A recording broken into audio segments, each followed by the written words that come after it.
Hi lovely, welcome to day one of the 7-day What Are You Really Hungry For free challenge. Today we are getting stuck right in.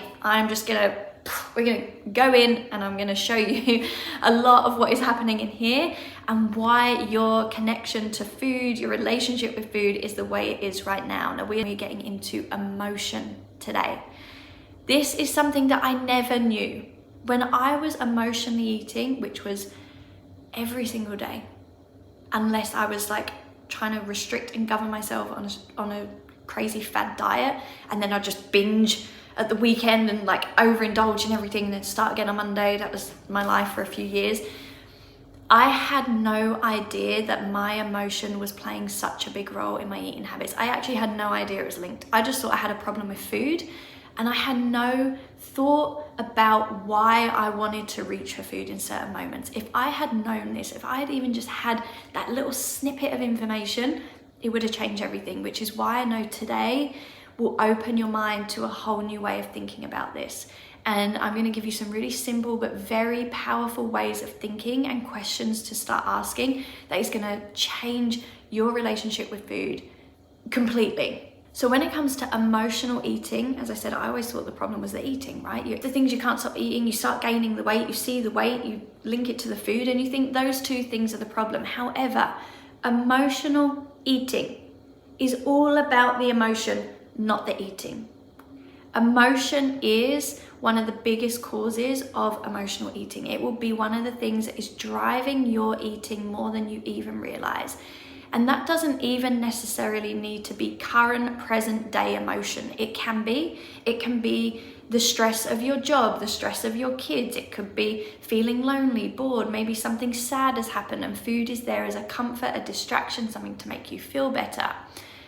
But it can also be past emotion that you're carrying that you don't even realize you're carrying. And it is the build-up of all that emotion, the accumulation of that throughout your life, which gets you to a point that essentially you are full to the brim of emotion.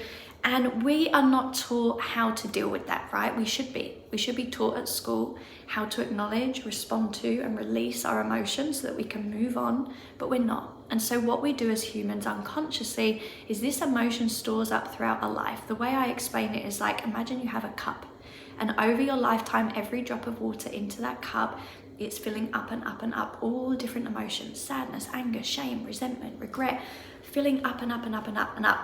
At some point, it's going to reach tipping point, right? One more drop of water in that glass, it's all going to come out. That might be catching your toe on a chair and it really hurts. It might be a comment that someone makes at work or at a family catch up and you just like lose it. Everything comes out and everyone's like, wow, why are you so mad? And actually it's just the build up of this emotion over your life. Does that make sense? Maybe you resonate with that. Maybe you feel like little things just tip you over the edge, or maybe you kind of watch something on Netflix and it makes you cry, like, why am I so emotional over something that I'm watching?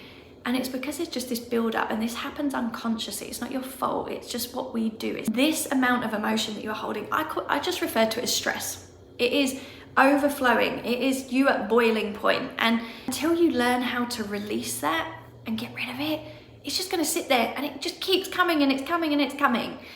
This is the point where most people are reaching outside of themselves for a distraction or a coping mechanism. This is what I call the real issue diagram. As you can see in the center is the real issue. The real issue is something that is happening in here. Maybe it's this buildup of emotion that has come from a combination of all different events over your lifetime, way back to when you were a kid. It's building and building and building, including current present day stresses and emotion that you're experiencing. That's what's going on in here. What will happen as a result of that, because you don't know how to actually do anything with that properly, you will reach for something. Hello, food. And it makes you feel better. And you do that and it happens one time and it makes you feel, gives you a moment of happiness. It helps you escape the stress, the anxiety, the overwhelm. And so you keep doing it.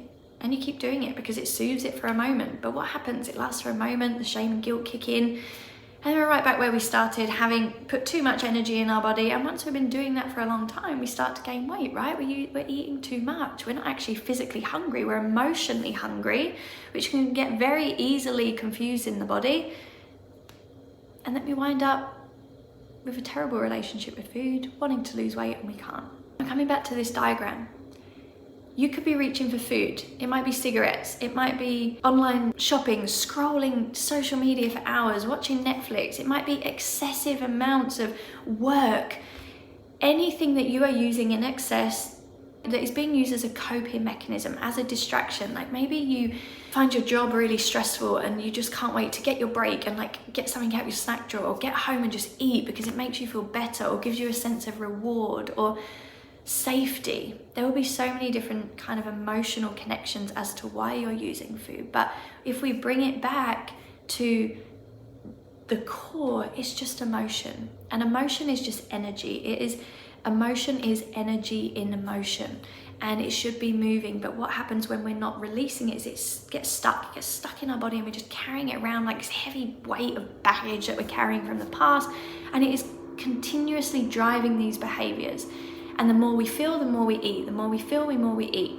So as you look at this diagram, there might be multiple things that you are using. A really common thing that can happen, and people will be using multiple of these. For example, when people stop smoking, what do people think is instantly going to happen? They're going to gain weight.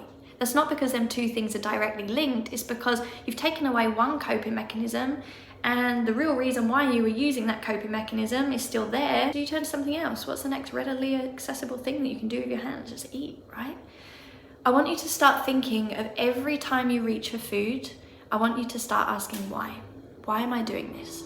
What am I really feeling? What's going on here?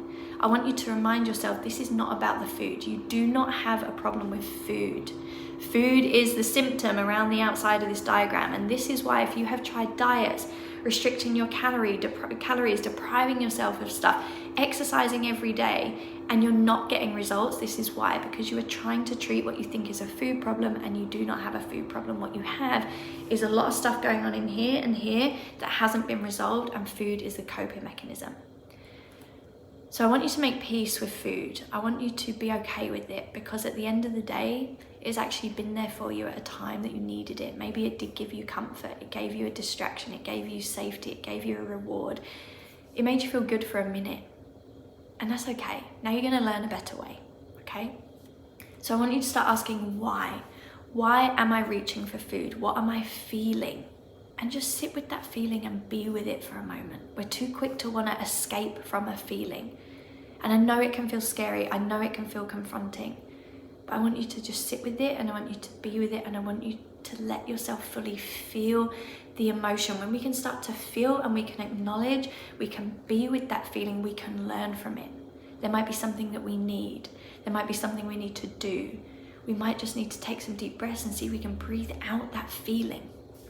And it will shift the craving, because you don't really need food. You're feeling a sensation in your body and you're reacting to it, instead of letting it be, and then you can respond. So emotion needs to be released. Everything should come in and out like a breath, right? We're in and out beings. We breathe in, breath comes out. We put food in, it comes out. We put water in, it comes out. The same with emotion. We should be in and out, let it flow. But it's not flowing, everything's getting stuck, and that is the issue.